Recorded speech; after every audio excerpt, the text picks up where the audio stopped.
I used to help teach compassionate listening in Israel and Palestine, traveling back and forth between Israel and the West Bank. Our group also used to go to Gaza when we were allowed in Gaza, meeting with Israelis and Palestinians, hearing their stories, and trying to help bring them together. And in this work, I met my favorite person in the Middle East, Rabbi Arik Ascherman. So Rabbi Arik is Israeli.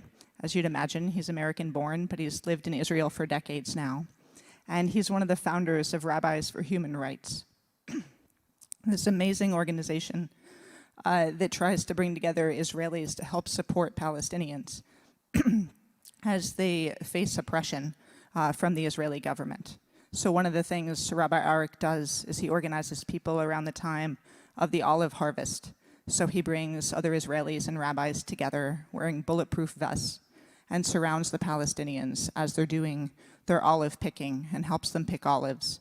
And then when settlers come and throw rocks at them or even shoot at them, then they help protect the Palestinians doing human shield work.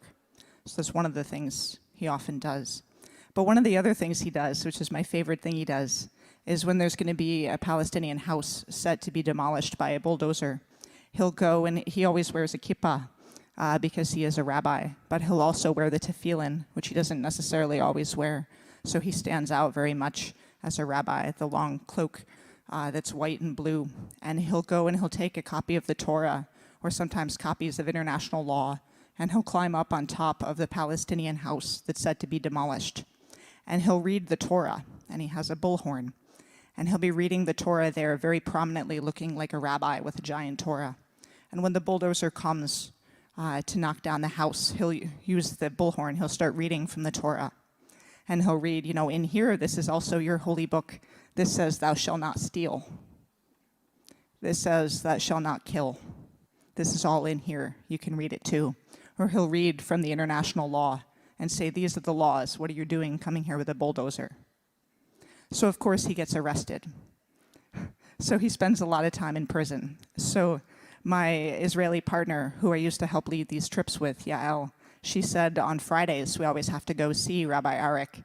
You can always see him on Fridays. He's either at shul leading prayers or he's in prison. Either way, wherever he is, we go visit him on Fridays.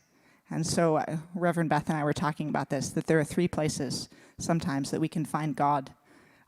So do we see him on top of the house protecting people? Do we see him in a holy space, or do we see them in prison when they're shut down by other people in the government? Thanks for letting me share this story.